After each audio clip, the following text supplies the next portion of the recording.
And we're back here in Canada, in the mine now, and I'm trying to get some of my equipment set up.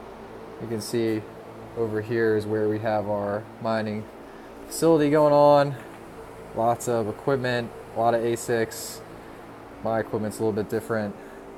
I'm up here working on some of my equipment, put in hard drives in some of my servers because I previously was running on these guys, little flash drives. I was running into some issues with space, so I'll be switching to a mix of these 1 terabyte Western Digital 3.5 inch, and then I got a couple Western Digital 2.5 inch SSD. These I have for a couple of my machines. These will work great for some of the other machines. It's a little bit more cost effective. Both of those cost about the same, $35 each.